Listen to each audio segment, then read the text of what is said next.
This is Resident 104.4 FM. Flipping marvellous. How you doing? It's time for another slice of Literary London with me, Nick Hennegan. We're also on bohemianbritain.com. And how have you been since last time? Huh?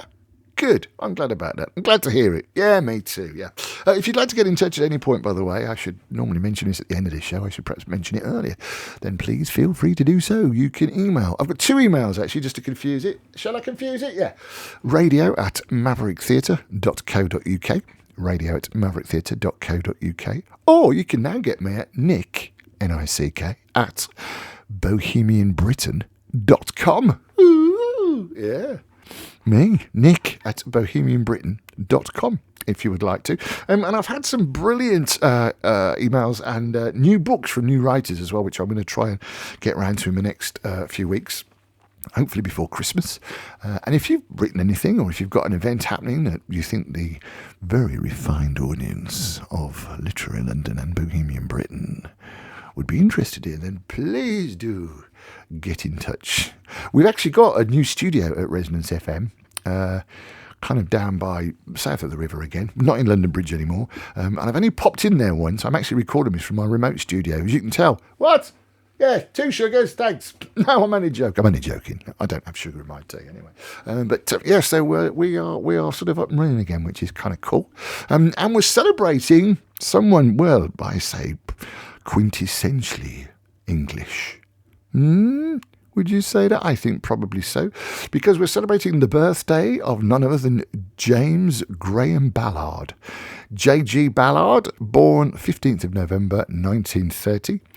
He passed away in April 2009, but an English novelist and a short story writer, a satirist and an essayist known for his psychological, provocative works of fiction. Yes, they explore, a lot of his writings explore the relations between human psychology, technology, sex and mass media, and I wonder what he would make of our current world. He was born in Shanghai, and his mum was Edna, and his dad actually was a chemist in Manchester. He later became chairman and managing director of the China Printing and Finishing Company, which was in Shanghai. During the Second World War, they moved from their suburban house into the centre of Shanghai. And eventually they came back to the United Kingdom. He was educated at King's College, Cambridge, don't you know, and at Queen Mary University of London. And I really like some of his quotes, which I'm going to share with you in a minute. But I suppose J.G. Ballard is perhaps best known for the novel Crash, which was turned into a film by Cronenberg. I think it was David Cronenberg directed it in 1996. But he's probably best known as well for this. It's gorgeous. It's a kind of a semi-autobiographical story that he wrote about his wartime experiences as a boy. Being occupied, the Japanese occupation of Shanghai. Steven Spielberg made a film, and the music was by John Williams, and you're going to hear now a couple of tracks from it. The film, of course, is Empire of the Sun.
Ah, isn't that lovely? From Empire of the Sun. I'm never quite sure how to say this. Saugan. Saugan? Oh, don't mock me. I'm from Birmingham. I only know 2 languages, really. I know English and I know foul. I'm pretty good at foul. Yes, I am. Foul language. Yes, Empire of the Sun. Come on, Nick, to get a grip. The novel, of course, recounts the story of a young English boy, Jim, or Jamie, his real name is, Jim Graham, named after Ballard's first 2 names, James Graham. Lives with his parents in Shanghai, and then they get separated, and he goes on through all sorts of adventures, although it has a happy ending in the end. It was written in 1984, as I say, by English writer J.G. Ballard, whose birthday we are celebrating this time.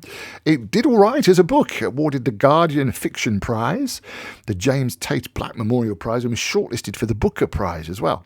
Like his earlier short story, The Dead Time, which was published in the anthology that he brought out called Myths of the Near Future, Empire of the Sun is essentially fiction but draws extensively on his experiences in World War II, his real kind of name.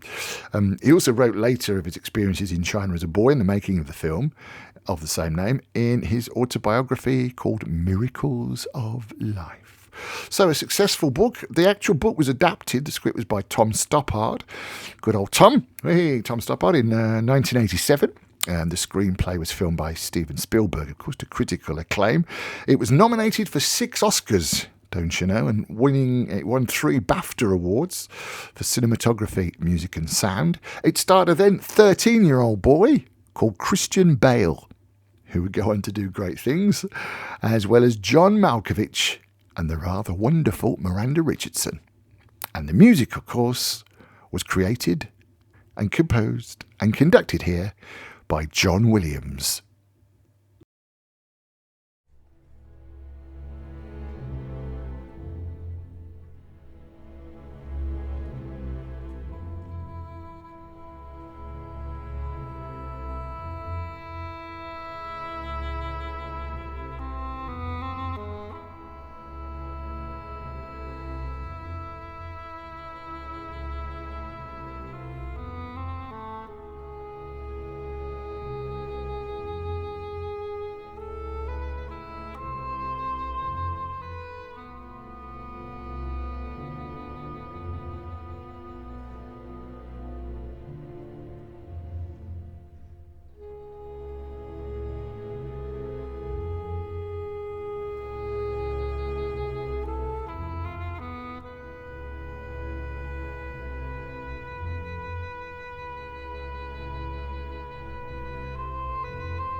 or mysterious and marvellous.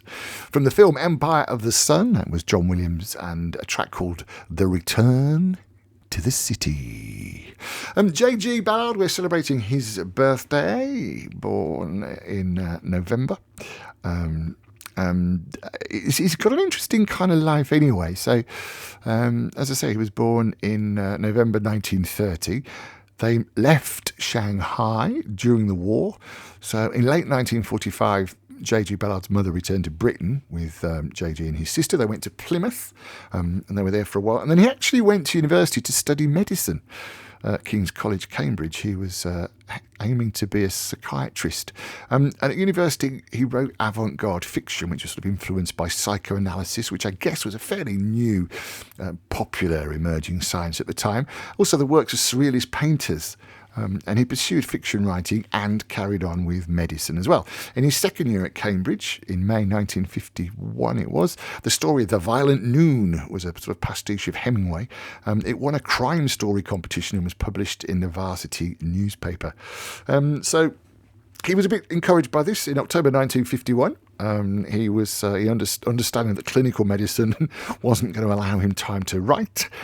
J.G. Ballard decided to forsake medicine for a while, and he enrolled at the Queen Mary College to read English literature. Although after a year, he quit the college, worked as an advertising copywriter, and then as an encyclopedia salesman. Hey, doesn't change, does he really? Throughout the odd job period, he continued to write short story fiction, but he found no publisher. And then he joined the RAF, and then he left the RAF, and then he was an assistant editor of a scientific journal. He, in 1957, attended the World Science Fiction Convention in London. Who knew there was such a thing? Well, I'll have to find out if it still carries on. The World Science Fiction Convention. Apparently it's been held, I'll have to check and find if it's still being held. In 1939, I think, was the very first one. Yeah, wow. However, J.G. Ballard left slightly disillusioned and demoralised by the type and quality of science fiction writing he encountered. He didn't feel it was avant-garde, I suppose, perhaps enough. So he was slightly disillusioned. But by 1965, he was editor of Ambit, which is an avant-garde magazine, which had an editorial remit which sort of fitted more to his aesthetic ideals. So in 1960, the Ballard family moved to Shepperton in Surrey, where he resided until he passed away in 2009.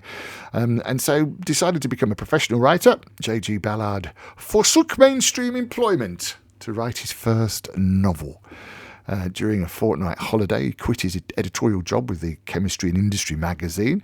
He wrote his second novel later that year. That's pretty good, eh? That's good. Apparently his first novel, The Wind from Nowhere, he wrote it during a fortnight's holiday. I almost don't believe that, but I'm sure it's true.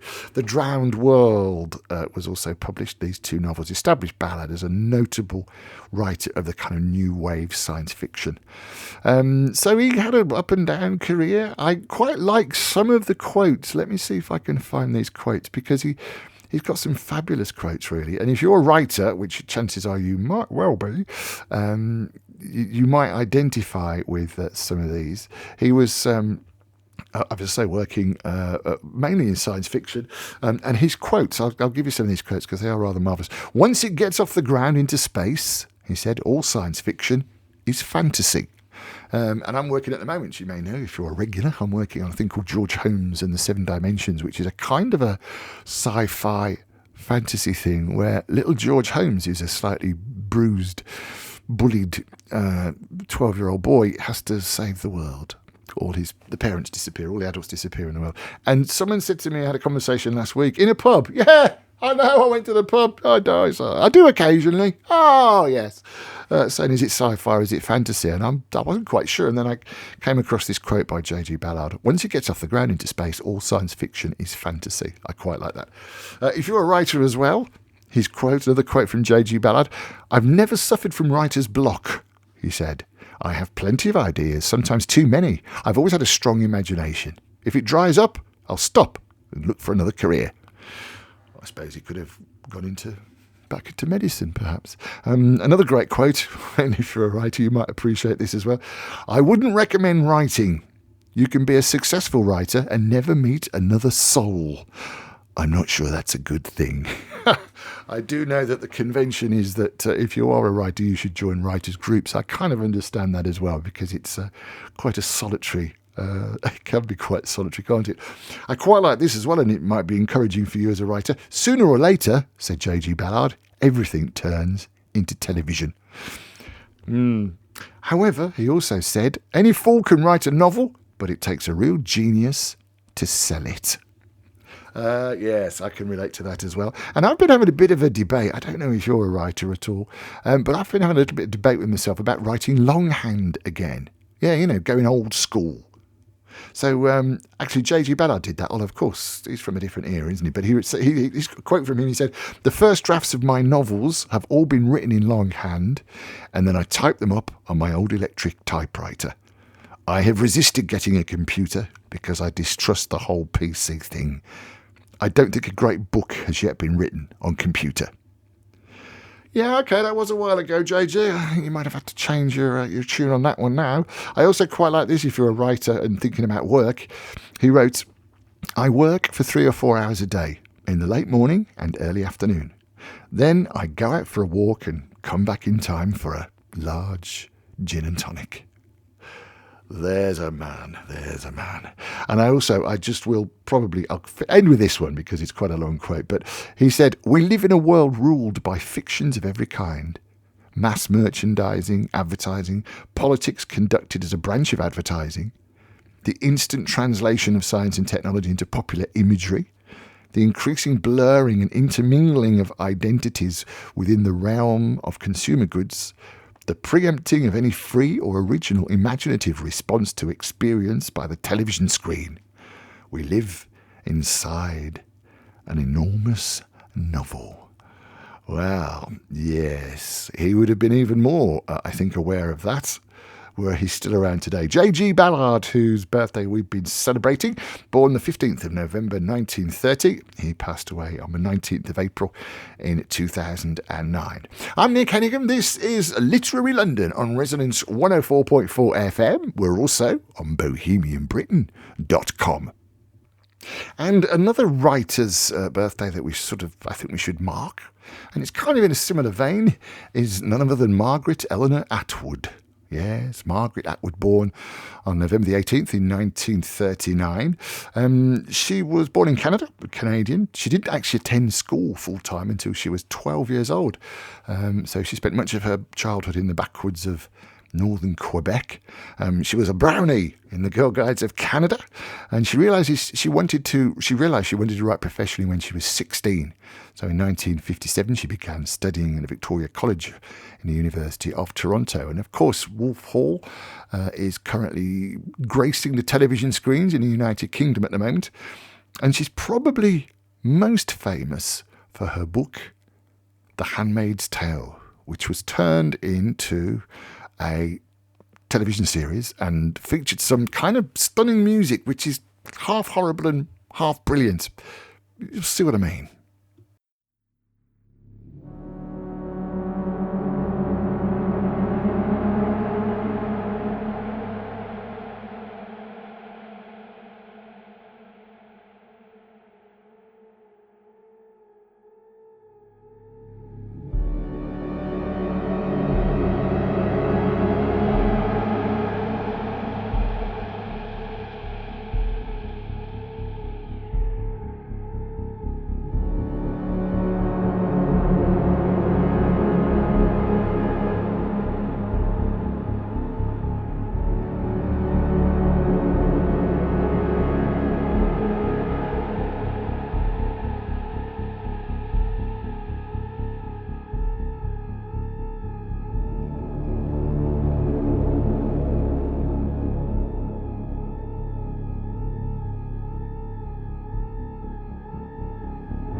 Kind of scary, huh? But still contemporary. That's Chased from the soundtrack of The Handmaid's Tale, celebrating the fact that the late Margaret Atwood was born on the 18th of November 1939.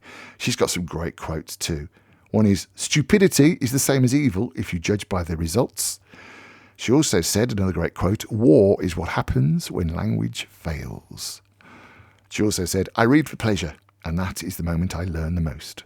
Margaret Atwood, God bless her. And that's all we've got time for this time. However, next time we're going to do one of our famous request shows. So if you've got a piece of music or a poem or reading that you'd like to dedicate to someone, then drop me a line, radio@mavericktheatre.co.uk, radio@mavericktheatre.co.uk. Or again, you can get me at Nick, Nick, at bohemianbritain.com. Yeah, Nick, with the squeak, wasn't it? Nick, Nick at bohemianbritain.com. And we'll play your requests next time. Thank you very much for your time this week. I shall see you again soon. Keep at it. If you're a writer, remember, just keep writing. Yeah. I'm Nick Hennegan. This is a Resonance. Sorry, this is Literary London. Let me get it right. On bohemianbritain.com, but chiefly and mainly on Resonance 104.4 FM.